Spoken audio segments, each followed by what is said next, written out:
Hey there, party people. I'm Alex, the Whyzer Owl, and today I'm joined by the other half of Whyzer Productions, Dan Snyder. Hey guys, so I'm the one that you don't see in front of the camera throwing all the discs and getting all of my shots tracked. I'm the one behind the scenes doing all the editing and filming, and I'm happy that Alex and I are able to provide you with commentary for a doubles round that we competed in over the summer. Yeah, so without any further ado, let's get to the commentary.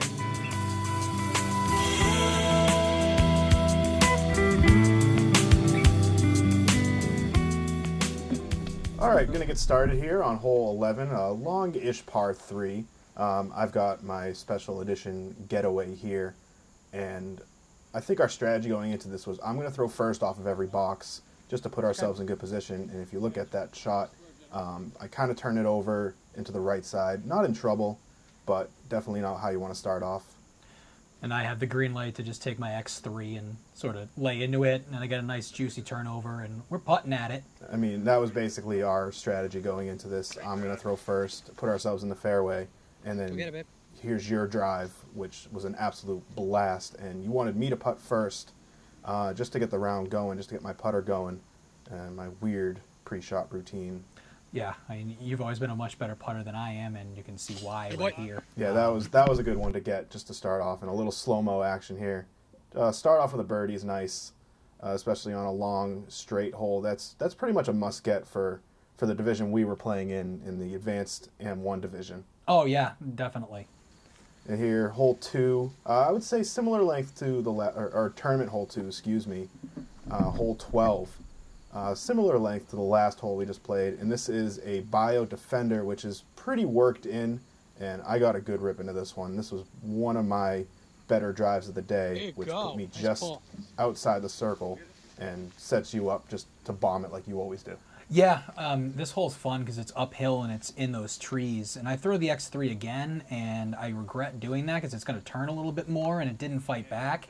If I dissed to my, or just down to my H3, I think it would have bit a little bit harder, but Dan's drive worked out pretty well for us. Yeah, so here I am putting just outside the circle, checking the wind a little bit. It was a little swirly, especially over at the top of a hill, and just another great putt to start off the round. Sorry for the back-to-back slow-mo on highlighting my shots, but when you make two good birdie putts, you want to show them off. That, and I mean, I was not looking forward to taking that putt because as a righty, he's straddling those pricker bushes while I'm just in them. So I'm glad he hit that. So the Commander course made a lot of changes from last year. This is one hole that stayed consistent, just a straight tunnel, their signature hole from last year. Hey, nice and I'm not sure if you can tell from the camera, but I had a nice kick off a left side tree that put us to about 30-35 feet. And I'm going to throw my Glow PA3 here. Just keep it straight. I didn't get enough on it. I was a little bit worried that it was going to bleed off into those trees to the right, but it worked out pretty well for me. Yeah, this hole is very downhill the entire way, so if you just land the disc flat, it'll slide, and it shows that you landed short of the basket and still slid past it from a different angle on the right side. Yeah, and a nice birdie putt. I finally got to putt, which was nice, and you can definitely tell it was the first putt of the day as I just sneak it in and almost spit out, but that's the chain star baskets that we had there. Well, I think you told me going into that putt, go away and let me make a putt for once, so you did. And now moving on to hole 14, even tighter than the hole before, and I release early left. That was a classic blend judge, just a very straight disc, and I got a very fortunate kick, so gave you the green light. Yeah, and I throw a Glow PA1 and just I don't do anything good with it, and I wound up leaving that PA1 on the course, and I never got it back. Yeah, I don't think the camera does it justice on how tight these gaps really are. The way the trees are lined up is they're all in straight lines, and you just leave that one short. Yeah, I don't like to straddle putt. It's not my preferred putt, and yeah, I mean, I was on line with it, just I left it low, and I'm going to have a great body placement here for this this putt by Buddah. Yeah, one thing we did is I edited this before we did the commentary, and I was laughing at this one, and if you couldn't see, that hit all the chains, but just falls out to the left side, so we tap in for our par. But 3 out of 4 to start off our tournament, not a bad way to start. Not at all. All right, now we have hole 15, one of the more longer holes, our first par 4. Hi, camera. That was just me being goofy. And I actually went first on this one. We didn't see my drive, but I put us in the middle, and then you just bomb this X3. Yeah, I got a little bit more turn on it than I expected. I wanted it to fight back a little bit more to the middle, so we didn't have a really tight corner that we had to cut because this hole goes hard to the left after those trees. And, yeah. So here's you throwing second because you asked me to record my shot. I forgot to turn the camera on for this one, so we missed my upshot. But I put ourselves just outside the circle, and you saw that little skinny gap, and you tried to hit it. I tried. It was a valiant attempt, but Dan left us with about a 45-footer probably. Yeah, and I just missed that off to the right side. I think there was an Ultimate Frisbee tournament going on the far fields that I was distracted by, so I wasn't able to focus on that putt. Yeah, but I'm going to come in and do good partner golf, and I'm going to put that one in for us. Yeah, I mean, I just wanted to help you get your putter going. Obviously. Helps to have both putters going, especially in a doubles tournament, and a nice little fist pound and a nice little run, and we're moving on, 4 down. Yeah.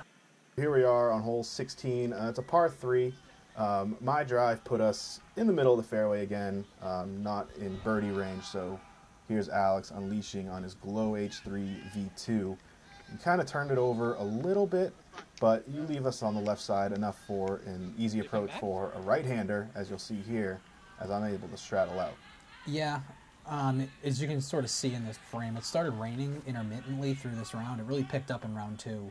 But I don't know what I tried to grip it a little bit too hard. That's how you do it, baby. Just thinking it was going to slide out, and it didn't, and I wound up turning it over. But I get to do the little patent pending backhand stance. I try to flex an A2, but you see my little flutter hand there telling it to get down. There is OB behind the basket, but a nice mini grab there too. Yeah, that was a nice little nifty toss. That was a lucid verdict that I threw, and it's a pretty stable mid-range that I was able to throw for a nice approach and leave us with this quick little par putt here. And there we see it again. Did you think I was throwing roller here? Because it may have looked like that on the angle. No, I mean, I know your bag pretty well since we play doubles frequently, and I knew that you were reaching for a verdict, so I wasn't banking on the roller throw there. Yeah, I was really jamming on that disc for my overstable approach shots. I know I can put it on that angle and it'll still reliably finish flat.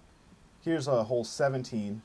This is one of my favorite shots. Just a long, straight turnover for a right-hand backhand. That was a Biofusion trespass. That's pretty worked in. Nice. And if you can see, I finished just to the left of the circle, maybe about 45, 50 feet out. Yeah, and this is a great lefty hole because it's downhill with a nice right side finish, and I just unleash on a H3 V2. I wanted to put it a little bit higher, but I think I got us pretty close on that. There's a road the road is OB there. It's sort of an island hole, and I left us with a tester putt that we definitely it's in both of our range when we're on, and we're both gonna paint the basket. Yeah, a little foreshadowing there. These baskets are not very forgiving, these Mach 5 baskets. And these are temporary because the Commander's not a permanent course as of now. I know Tournament Director Chris Collette has been working with the town of Devens to install this course on a permanent basis. But for now, temporary baskets as I take a little longer time to focus on my putt. This is one I really want to get. This is a pretty gettable par 3, especially for both of our distance. And you see from this putt, just leave it a little short.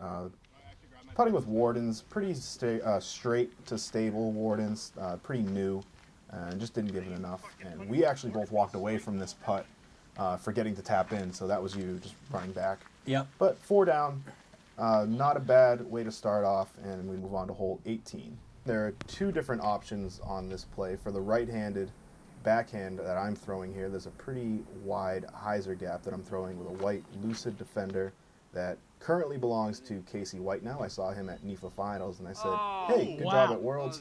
Here's a disc. And I know he likes to jam on defenders.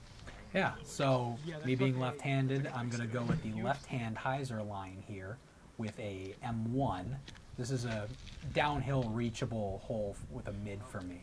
So this is a pretty safe, high percentage shot for me. Yeah, I went ace run on this basket. I skipped off the road and almost hit the chains. I finished about 60 left. And that putt finished under the basket where it should have gone in. So, being the wonderful, generous partner that I am, I decide to clean this one up on my own for the solo birdie. Well, I'm usually the one cleaning up your putts, so return the favor, give you the solo birdie, and the no mez replay here shows boom, chains, cage, ground. So for those watching at home, that's 2 slow mez putts for him and 1 no mez, and no slow mez putts for me.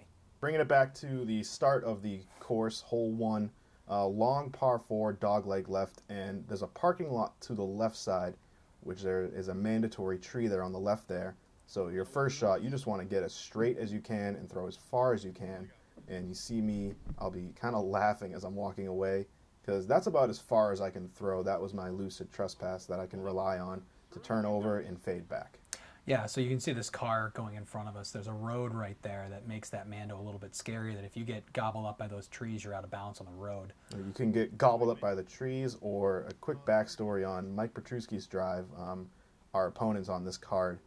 He threw his drive probably about 50 feet further than yours. Yeah, he put a move on it. There was a mother with a child walking by, and I can say this now because this tournament's been long gone, so there shouldn't be any risk of penalty strokes. Picked up his disc in just completely oblivious to what was going on and threw it further toward the basket. So, I mean, we could have given him the extra distance, but just one of those, if you see a disc on the ground, chances are it's not yours. Yeah. So the basket is about diagonally straight from where my mini is, and Dan tries to go with a wide hyzer. I go with a little bit of a lower hyzer with an F1, just sort of sneaking it by the basket, giving us a putt for the birdie. And I think I put us in the circle. Yeah, you put us in the circle. I went a little wider than I wanted to with my upshot, but you leave us a pretty manageable putt. And this is the one occasion where you told me to go away again, and you wanted to putt first. Yeah, I wanted this putt because this was a bit longer than the ones that we've had, and I just wanted to make sure that I stayed fresh. And as you can see, there's a reason why I wanted to do that. Yeah, just leaving that putt wide, and I'm actually almost on my way to the next hole because I trusted you to make that putt. And I let you down. But no, you did not let me down. You were just cold putting. I haven't been letting you make any putts recently. So I step up, and if you're a faithful subscriber to Whyzer Owl, you've already seen this. Probably the worst spit out, easily of the day, and of recent memory in my putting history. Yeah, this one hurt to watch. I mean, you did nothing wrong on this putt. That's a Mach 5 right there. Yeah, I don't like to blame the baskets on my putting. Most of the time it's user error, but this time I think I can blame the basket on that one. So we walk away with a par, and hole 2 is what we thought was a mandatory as well. There was a little bit of confusion here in the group ahead of us.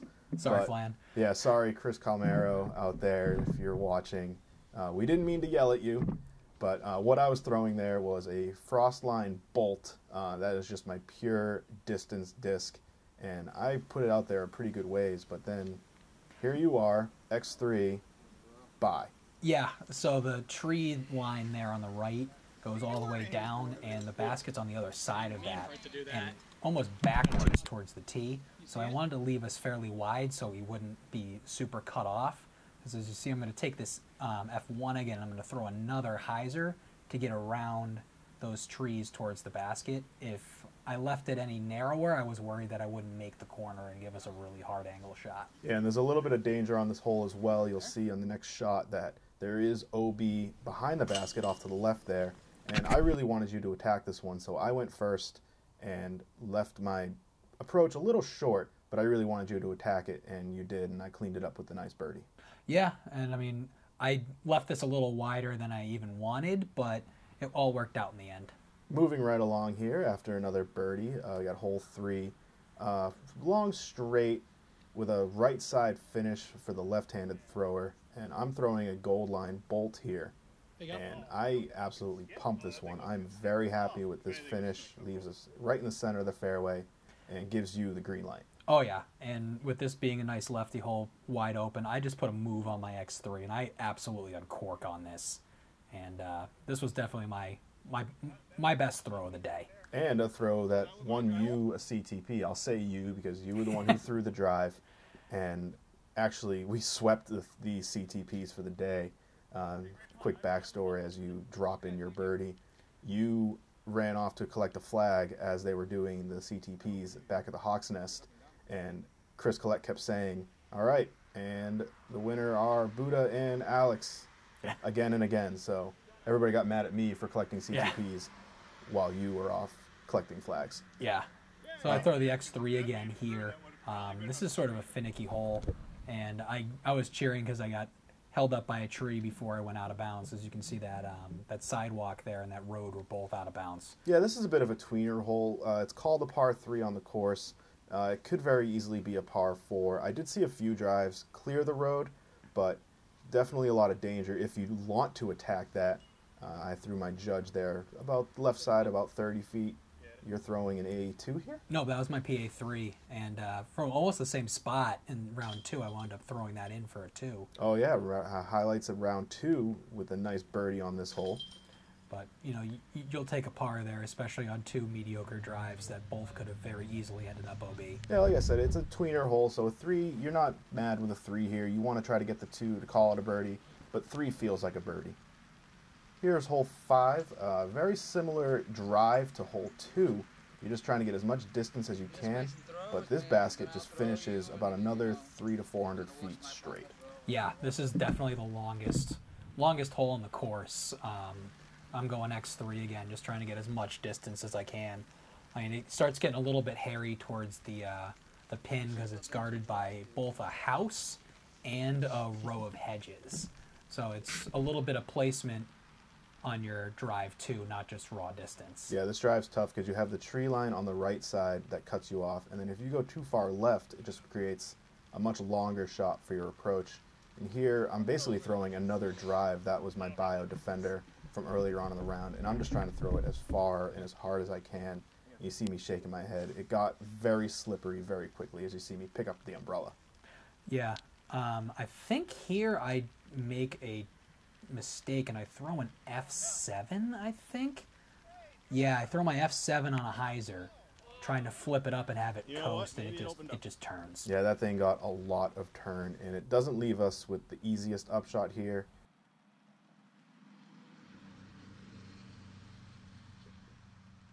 I mean, I can barely get my foot behind the disc, behind the lie. I ended up going with a blend judge, and I have to throw this on a very severe angle as the basket finishes 65. Back behind the bushes on the left side. No danger of OB, so I can hang it out as wide as I want, but I hang it out too wide and on too steep of an angle, and that cut rolls, and I'm in a guy's backyard. Not terrible. Yeah, neither of us really had a whole lot of anything here, so I'm going to be doing the same sort of shot that he did, but I'm going to be doing a backhand anhyzer with my PA3. I'm going to do that same little backwards stance that I did a few holes ago, and seeing how Dan cut rolled, I'm going to keep my disc a little bit lower so it doesn't get on quite as steep of an angle. We still are left with like a 40-foot putt. It's not really a great putt to have to try to save your par when you're playing as well as we are, but it was one of those rounds where just everything was working and I sneak it in am side. Yep, you took the reins on that putt, and it was a good par save. After that second shot, 4 there's nothing to scoff at. Yeah, definitely. Told you got this. Now going on to hole 6, and I say I had my best drive of the day earlier. This was probably my better drive of the tournament in general. Basket finishes on top of a raised platform. Yeah, that's good. Kind of a gimmicky basket setup. You see me kind of shaking my head. I hit the wood panels that are just below the basket and maybe finished about 5 feet. Yeah, and this is a true island hole too. There's like a 60-foot ring around the basket that you need to land in. So I'm going with my Glow H3, just trying to hang it wide and have it fade towards the basket. We both ended up in bounce, and we both had putts, but he had a much more manageable putt than I did. Fun fact, I did not know it was an island when I stepped up to the tee. I just assumed, oh, there's a basket there. I need to throw this really close. So I collect the solo birdie, and now moving on to hole 7. Pretty lefty-friendly hole, so I give you the green light to start off. Yeah, the road plays out of bounds, and the basket finishes back to the right. So I'm trying to pipe an H3 straight through those trees, and with how wet it is, it just slips out of my hand. I don't get what I want on it, and I end up bleeding out. Yeah, the rain really started to pick up here as I go to the jacket, and it was very difficult to get a hold on your discs and take the hood off. And I tried to unleash on this, but early release left, and I'm going to cut roll straight out of bounds.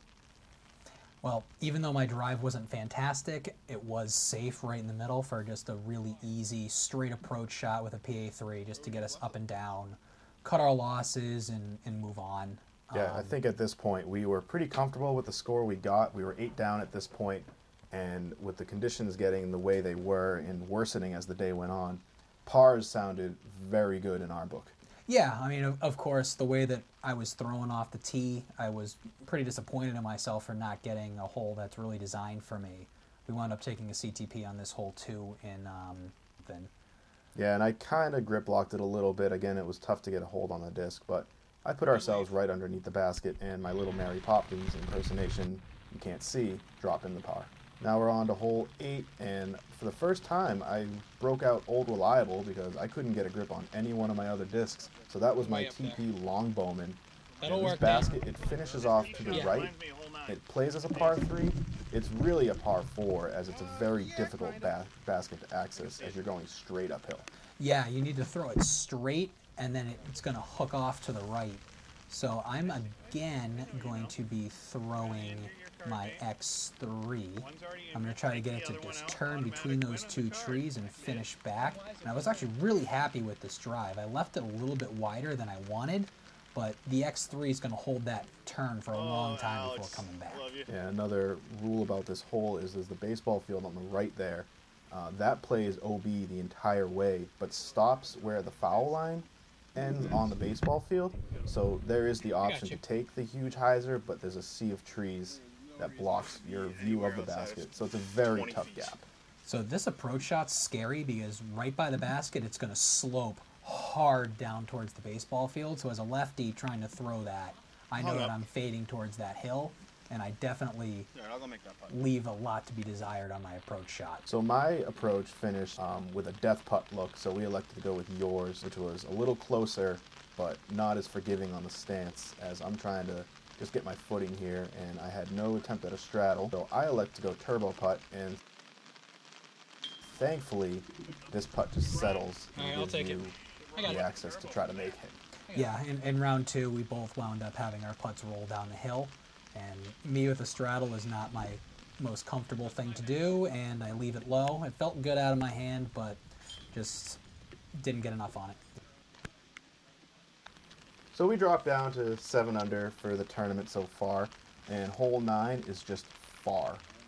Plays straight for about 300 feet and then downhill, I'd say another 2. And this was a frost line bolt into a headwind, and if you know anything about frost line bolts, they don't like headwinds. So that was great planning on my part. Yeah, solid disc selection. It's a good thing when you have a partner who's been pumping his drives all day. Well, I was thinking I needed to finish right because if you see there on the left side, there's a fenced off area that plays out of bounds. So the one place I didn't want to miss was right. Yeah, so I'm going to throw my X3 again. Surprise there. Yeah, big surprise. I figure with a little bit of a headwind, it's going to have that nice flip, but it's going to fight back. And I'm not really concerned about that OB fence. I do leave it a little wide, but I'm trusting it to come back and leave us in the middle for a nice look to maybe attack the basket in 2. No, you put enough of a move on that disc that the left side really wasn't in play because it was going to fade back and put us well over the road that does play OB. So again, this is a very long hole, so I'm throwing another drive essentially. I got my Biofusion Trespass, which is a little more stable than the Bolt, and kind of just get on top of it a little bit, and you can see my frustration. No, I don't finish in a bad spot on the right side, but we want to do better than that. Yeah, and I misjudged this, and I throw a F3 instead of a distance driver. I'm throwing a fairway. I'm thinking that I can get down there with between the headwind and the downhill. I figured that it would turn a little bit and stay up, but it ended up probably 50-60 short. Yeah, and good cart placement on my part. Putting it right in front of the camera, so I move it out of the way. And I told you to back off because I really wanted to get this putt. You were putting well going into this hole for the last few, and I didn't really get my putter going later on in the round, so I really wanted to get this. This is just outside of my comfort range. I'd say it was about 40, 45 feet. And I really wanted to get this one. I'm trying to wipe off the disc. There's cars driving by. There's a lot of things going on that are just not helping me focus. But make my putt, and thanks, Mock. Good luck. Just Good luck. have a little bit of a smaller rim, and they might go in, and then a little seizure right there. Yeah, I kind of wanted him to get that putt too, When I especially come around. after he had 2 shots that he wanted to have back. I had to exercise the demons on hole 1, and the basket said no. Yeah, and I don't even give it a good run. It runs out of steam pretty quickly. So we're just gonna tap out our par and be done with it.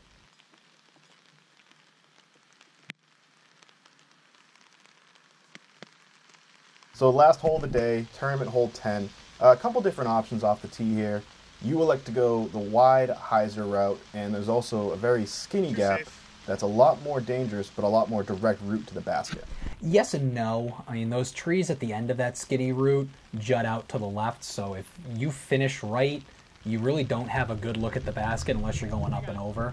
So I purposely go wide for us, so you'd have a forehand approach look, and I'd have a nice, easy hyzer look, because, I mean, I wasn't expecting anybody to two that today. Yeah, so I saw off my harp there on my forehand approach, and your hyzer finishes us to about 10, 15 feet, and I asked you, do you want to get wet on this putt, or do you want me to get wet?